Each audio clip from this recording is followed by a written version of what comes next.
Chapter 428 বলির পাঁঠা। West বোরোর 9 hope street, ওটা ছিল প্রধানমন্ত্রীর বাসভবন। অ্যাগুইসিড মেগান একটা বড় টেবিলের পেছনে দাঁড়িয়ে আর্ল হলের দিকে খুব গম্ভীর মুখে তাকাল। লর্ড হল, আমার সেক্রেটারি হয়তো তোমাকে এতক্ষণে সব জানিয়েছে। এই মুহূর্তে আমার মাথায় প্রথম যে অভিজাতের নামটা এসেছে সেটা তুমি। কনজারভেটিভ পার্টির এই গুরুত্বপূর্ণ সদস্য, যে কিনা এখন ক্যাবিনেটের প্রধানমন্ত্রী, তাকে দেখে মনে হচ্ছিল বয়স যেন হুট করে অনেকটা বেড়ে গেছে। তার লম্বা আর রোগা শরীরটা সামনের দিকে ঝুঁকে পড়েছিল, যেন এই দুঃসংবাদটা সে আর নিতে পারছে না। পরিস্থিতি এমন দাঁড়িয়েছিল যে 2 হাত দিয়ে টেবিলে ভর দিয়ে তাকে দাঁড়িয়ে থাকতে হচ্ছিল, কিন্তু তার চোখ দুটো এখনও তীক্ষ্ণ আর হাবভাব বেশ শান্ত ছিল। চমৎকার গোঁফওয়ালা আর্ল হল একটা দীর্ঘশ্বাস ফেলে বলল, খবরটা শুনে আমার খুব খারাপ লাগছে। আমি রীতিমতো ধাক্কা খেয়েছি। আমি ভাবছিলাম যে বিলটা নিয়ে আমরা সবাই খুব চিন্তিত, সেটা নিয়ে আলোচনা করার জন্য কয়েকদিনের মধ্যেই হিজ গ্রেসের সাথে দেখা করতে যাব। কিন্তু কে জানত যে সে এমন হামলার শিকার হবে। বয়সের ভারে আর শরীর মোটা হয়ে যাওয়ায় তার সেই তরুণ বয়সের আকর্ষণীয় চেহারাটা এখন আর নেই। সে প্রথমে তার শোক আর সমবেদনা প্রকাশ করল, তারপর নিজের আবেগ সামলে নিয়ে বলল, হিজ গ্রেস তো মারা গেছেই। কান্নাকাটি বা রাগ করার চেয়ে এখন আমাদের আরও বেশি সতর্ক আর শান্ত হওয়া দরকার। একমাত্র এভাবেই আমরা এই পরিস্থিতির সামাল দিতে পারব, আর রাজ্যের এই বিশাল স্টিম ট্রেনটাকে লাইনচ্যুত হওয়ার হাত থেকে বাঁচাতে পারব। ঠিক এই কারণেই আমি সাথে সাথে তোমার কাছে এসেছি। অন্যান্য অভিজাতরা শুধু ভয়ে কাঁপবে আর নিজেদের ঈশ্বরকে ডাকবে, আর বলবে এটা কতটা অগ্রহণযোগ্য একটা ব্যাপার। তারা চাইবে খুনি যেন কঠোর শাস্তি পায় আর মূল হোতাকে যেন খুঁজে বের করা হয়। তাদের দৃষ্টিকোণ থেকে এত কড়া পাহারায় থাকা ডিউককেই যখন খুন করা গেছে, তখন তাদের আর নিরাপত্তা কোথায়? প্রধানমন্ত্রী অ্যাগুইসিড খুব ভারী গলায় কথাগুলো বলল। এটা খুবই স্বাভাবিক একটা প্রতিক্রিয়া, কিন্তু আমাদের এখন এই ধরনের প্রতিক্রিয়া দরকার নেই। আর্ল হল মাথা নেড়ে জিজ্ঞেস করল, খুনিকে? তার উদ্দেশ্য কি ছিল? খুনি হল একটা শয়তান, যে কিনা 1 দশকেরও বেশি সময় ধরে ব্যাংকার সেজেছিল। একদম খাঁটি শয়তান। যাই হোক, তোমার ভারভার্ড ব্যাংক তো এইমাত্র তার ব্যবসাটা কিনে নিয়েছে, অ্যাগুইসিড স্বাভাবিক গলাতেই বলল। Patrick Jason বেরিয়া? আর্ল হলের সাথে সাথে লোকটার নাম মনে পড়ে গেল। সেই তো ব্যাংকটা কিনে নেওয়ার অনুমোদন দিয়েছিল। তাকে কোনো বকাঝকা না করেই প্রধানমন্ত্রী অ্যাগুইসিড চিন্তিতভাবে বলল, সে একজন সিকোয়েন্স 5। কিন্তু সে হঠাৎ করেই তার ব্যবসা বেচে দিল, আর 1 দশকেরও বেশি সময় ধরে ব্যবহার করা পরিচয়টা ছুঁড়ে ফেলে আমার ভাইকে খুন করার এত বড় ঝুঁকি নিল। এ থেকে আমরা খুব সহজেই অনুমান করতে পারি যে কোনো ব্যক্তি বা দল তাকে উস্কে দিয়েছিল। দুর্ভাগ্যবশত পালানোর সময় সে মারা গেছে। এমনকি তার স্পিরিট বডিও কেউ নিয়ে গেছে। নাইটহক্সদের রিপোর্ট অনুযায়ী কাজটা হিরো ব্যান্ডিট কালো সম্রাট করেছে। এর মানে এর পেছনে খুব গোপন একটা সংস্থা আছে, আর এত অল্প সময়ের মধ্যে আমরা তাদের সম্পর্কে কিছুই জানতে পারব না। আর্ল হল জিজ্ঞেস করল, হ্যাঁ, ওই হিরো ব্যান্ডিট নামের লোকটা কোনো চিহ্নই রেখে যায়নি। গত কয়েক মাসে জেসনের সাথে যারা যারা যোগাযোগ করেছে, আমরা শুধু তাদের দিয়েই তদন্ত শুরু করতে পারি। এতে অনেক সময় লাগবে, আর হয়তো কোনো ফলও পাওয়া যাবে না। অ্যাগুইসিড সম্মতি জানিয়ে বলল। আর্ল হল 2 পা সামনে এগিয়ে গিয়ে জিজ্ঞেস করল, এ ব্যাপারে রাজা 3য় জর্জের মনোভাব কি? শোকাহত, কিন্তু নির্দিষ্ট কোনো চিন্তাভাবনা নেই, অ্যাগুইসিড জবাব দিল। আর্ল হল ভ্রু কুঁচকে একটু চিন্তা করে বলল, তাহলে এখন সবচেয়ে বড় কথা এটা নয় যে এর পেছনে মূল হোতাকে, বরং তারা এই কাজের মাধ্যমে কি উদ্দেশ্য হাসিল করতে চায় সেটাই আসল ব্যাপার। তারা যদি যুদ্ধ চায় বা উপনিবেশগুলোতে আবার সংঘাত শুরু করতে চায়, তাহলে আমাদের সাধারণ মানুষকে বলতে হবে যে প্যাট্রিক জেসন বেরিয়াকে ফেইস্যাক এম্পায়ার উস্কে দিয়েছিল, আর আমরা একটা মনগড়া ঘটনা সাজিয়ে বিশ্বাসযোগ্য প্রমাণ হাজির করব। গত কয়েক শতাব্দী ধরে আমাদের উত্তরের প্রতিবেশীরা এমনই করে আসছে, আর আমার মনে হয় সবাই এতে অভ্যস্ত হয়ে গেছে। বর্বরদের জন্য এমন কাজ করাটা যে খুব স্বাভাবিক, সেটা নিয়ে আমার মনে কোনো সন্দেহ নেই। আর সাধারণ মানুষ তাদের ভয় পাবে। অ্যাগুইসিড ঠোঁটের কোণ বাঁকালো, যদিও সে হাসতে চাইছিল না। কিন্তু আমরা এমন কিছু পরিবর্তন আনছি যার ফলে যুদ্ধ করার সামর্থ্য অর্জন করতে করতে আগামী বছরের অর্ধেক সময় পার হয়ে যাবে। আর্ল হল বিড়বিড় করে বলল, তাহলে চলো এমন কাউকে টার্গেট বানাই যাকে সবাই মেনে নেবে। হিরো ব্যান্ডিট কালো সম্রাট বড্ড বেশি রহস্যময়, আর তার পেছনের গোপন সংস্থাটার ব্যাপারও একই। এটা যদি এভাবে জনসমক্ষে প্রকাশ করা হয়, তবে মানুষের মাঝে চরম আতঙ্ক ছড়িয়ে পড়বে। অজানা জিনিসকে মানুষ সবসময়ই ভয় পায়। হ্যাঁ, অরোরা অর্ডারের ব্যাপারে কি ভাবছ? কয়েক মাস আগেই তো তারা ইন্টিসের ওই বিকৃত মিস্টার অ্যাম্বাসেডর লোকটাকে খুন করেছে। তারা অন্য কিছু করলেও কেউ অবাক হবে না। তাদের দুর্নাম তো এমনিতেই আছে।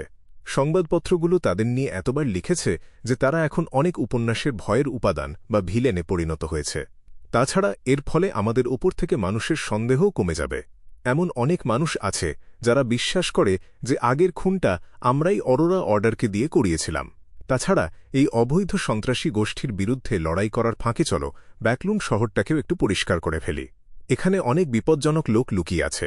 অ্যাগুইসিড সংক্ষেপে সম্মতি জানিয়ে বলল, অরোরা অর্ডার টার্গেট হিসেবে খারাপ না। প্রথমে আমরা তাদেরকেই টার্গেট বানাব। আগামী বছর যখন আমরা পুরোপুরি প্রস্তুত হয়ে যাব, তখন তদন্তের ফলাফল প্রকাশ করে অভিযোগ তুলব যে ফেইস্যাক এম্পায়ারই অরোরা অর্ডারকে উস্কে দিয়েছিল। আমার বিশ্বাস, কোনো সন্ত্রাসী গোষ্ঠী আর উত্তরের বর্বরদের পক্ষে কেউ কথা বলতে আসবে না। আর্ল হল এক মুহূর্তের জন্য অবাক হয়ে গেল। তারপর সে বলল, তুমি তো আমার চিন্তার চেয়েও এক ধাপ এগিয়ে আছো। আর কোনো কথা না বলে অ্যাগুইসিড উঠে দাঁড়িয়ে বলল, আমি এখন রাজার সাথে দেখা করতে যাচ্ছি। এই কথা বলে সে আর্ল হোলের দিকে তাকাল। তোমাকেও নিজের নিরাপত্তার ব্যাপারে সতর্ক থাকতে হবে। যারা আমার ভাইকে খুন করেছে তাদের আসল উদ্দেশ্য কি সেটা আমরা এখনও বুঝতে পারিনি। চার্চ অব স্টর্মসেরই মধ্যে ব্যাকলুন্ড ডায়োসিসের আর্চবিশপকে বদলে ফেলার ব্যাপারে রাজি হয়েছে। স্নেক দরকারি সময় সবসময়ই দেরি করে। স্টর্মের অনুসারীরা সবসময় খিটখিটে, বদমেজাজি, জেদি আর অহংকারী হয়। খুব সহজেই তাদেরকে নিজেদের কাজে লাগানো যায়। আগে থেকেই কোনো ধারণা করে নিও না। উদাহরণস্বরূপ, লিউমি কিন্তু খুব বুদ্ধিমান। আর্ল হল নিচু গলায় একটু হাসল, তারপর নিজের বুকে 4 বার টোকা দিল। ধন্যবাদ, অ্যাভারনাইট গডেস আমাকে রক্ষা করবেন।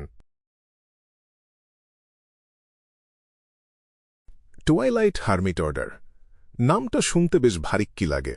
বাস্তবের দুনিয়ায় ফিরে এসে ক্লাইন মোরেত্তি উঠে দাঁড়াল আর টয়লেটের মেকানিক্যাল বোতামটা চাপল। পানির শব্দের মাঝখান দিয়েই সে বাথরুম থেকে বেরিয়ে এলো। একটু আগে স্পিরিট চ্যানেল করে যে তথ্যগুলো পেয়েছে সে সেগুলো নিয়ে ভাবতে লাগল। তার সন্দেহ হচ্ছিল যে টুয়াইলাইট হার্মিট অর্ডারই হয়তো সেই প্রাচীন সংগঠন যাদের কাছে দ্বিতীয় ব্লাসফেমি স্লেট আছে আর যেটাতে সম্রাট রোজেল গুস্তাভ যোগ দিয়েছিল।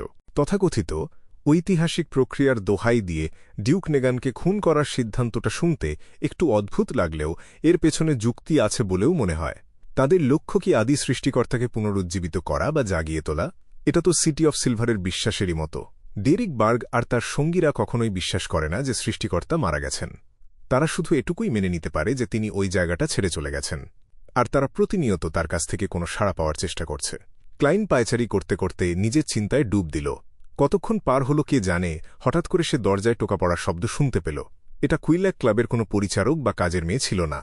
দরজায় চশমা পরা কার্লসন দাঁড়িয়েছিল, মেশিনারি হাইভ মাইন্ডের একজন সদস্য যাকে ক্লাইন আগেও দেখেছে।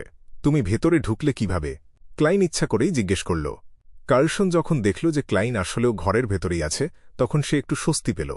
আশেপাশে কেউ নেই দেখে সে হাসল। বিয়ন্ডার হিসেবে আমাদের কাছে এরকম নানান রকম উপায় থাকে। সে নিশ্চয়ই ডিকন ইকানসার বার্নার্ডের কাছ থেকে খবর পেয়েছে। ডিজায়ার অ্যাপোস্টলের মৃত্যুর খবরটা শুনে সে হয়তো আমার অবস্থা সম্পর্কে নিশ্চিত হতে এসেছে। আমার অভিনয়ের কথা বলতে গেলে এটা বেশ সফলই বলা যায়। জীবন্ত মানুষের বিভ্রম তৈরি করার কৌশলটা কেউ ধরতে পারেনি, আর আমি খুব সুন্দরভাবে সবার চোখে ধুলো দিতে পেরেছি। ক্লাইনের বুকটা নেচে উঠল। সে বলল, তোমার চেহারা দেখে তো মনে হচ্ছে কোনো সুখবর আছে। হ্যাঁ, প্যাট্রিক জেসন বেরিয়া মারা গেছে। তুমি এখন নিরাপদ, আর আমাদের পাহারারও কোনো দরকার নেই। কার্লসন সত্যি কথাটাই বলে দিল। এই খবরটা শুনে ক্লাইনের মনে হল তার ভেতরের পোষণ হজম হওয়ার গতি যেন বেড়ে গেছে। অবাক আর খুশি হয়ে সে জিজ্ঞেস করল, তুমি নিশ্চিত তো? হ্যাঁ, কার্লসন সম্মতি জানাল। তাহলে তো দারুণ ব্যাপার, ক্লাইন আনন্দে বলল। কার্লসন তার দিকে তাকিয়ে মন খুলে প্রশংসা করল।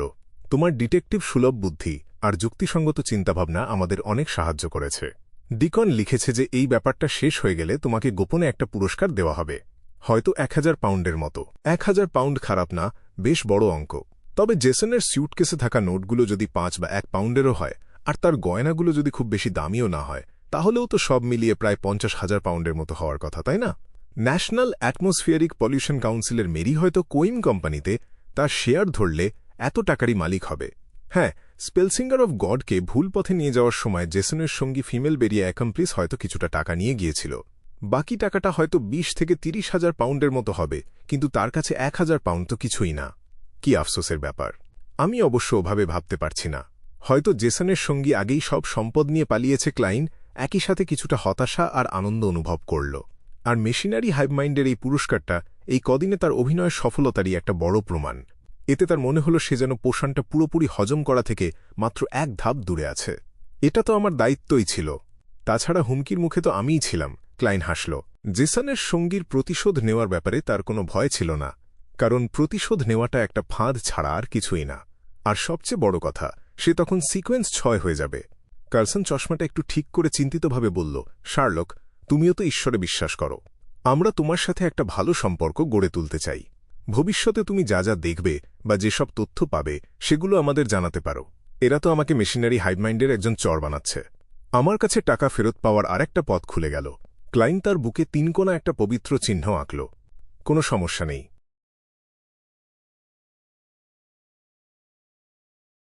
মেশিনারি হাইভমাইন্ডের পাহারা উঠে যাওয়ার পর ক্লাইন রাতের খাবার পর্যন্ত কুইল্যাক ক্লাবেই থেকে গেল। তারপর ধীরে ধীরে একটা ঘোড়ার গাড়িতে করে 15 মিন্স্ক স্ট্রিটে ফিরে এলো। অভ্যাস বসেই সে লেটার বক্সটা খুলল আর দেখল একটা নতুন চিঠি পড়ে আছে, যেটাতে কোনো ডাকটিকিট লাগানো নেই। চিঠিটা ডিটেকটিভ আইসেনগার্ড স্ট্যান্টনের কাছ থেকে এসেছে, যে কিনা বিকেলে এসে এটা রেখে গেছে। চিঠিতে লেখা ছিল, মেশিনারি হাইভমাইন্ডের কাছ থেকে তোমার বুদ্ধিটার কথা শুনলাম।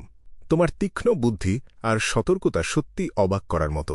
তুমি যদি আগে থেকেই একজন বিয়ন্ডার না হতে, তাহলে আমার তো মনে হতো রিডার পথটাই তোমার জন্য সবচেয়ে ভালো। যুক্তি দিয়ে চিন্তা করার ক্ষেত্রে তুমিই আমার দেখা সবচেয়ে সেরা তরুণ। ক্লাইন বসার ঘরে দাঁড়িয়ে গ্যাসবাতির আলোয় আইসেনগার্ড স্ট্যান্টনের চিঠিটা পড়ছিল। এবারের অভিনয়ে নতুনত্ব কিছু ছিল না। আগের মতোই ধাপে ধাপে কাজটা করা হয়েছে। এটার তেমন কোনো প্রভাবও পড়েনি, কিন্তু সেখানে অনেক দর্শক ছিল আর তারা সবাই আমার পাশেই ছিল, যার কারণে আমি সরাসরি তাদের প্রতিক্রিয়া জানতে পেরেছি। চিঠিটা হাতে নিয়ে ক্লাইন এসব নিয়ে ভাবতে লাগল। সে চোখ আধমোজা করে রাখল আর অনুভব করল তার ভেতরের একটা জিনিস খুব দ্রুত ভেঙে গিয়ে মিশে যাচ্ছে। তার চারপাশে অনেক কাল্পনিক তারা দেখা দিতে লাগল। সে ওই উজ্জ্বল তারাগুলো থেকে খুব দুর্বল একটা আকর্ষণ অনুভব করছিল। 1349 সালের শেষ মাসে এসে অবশেষে তার ম্যাজিশিয়ান পোষণটা পুরোপুরি হজম হয়ে গেল।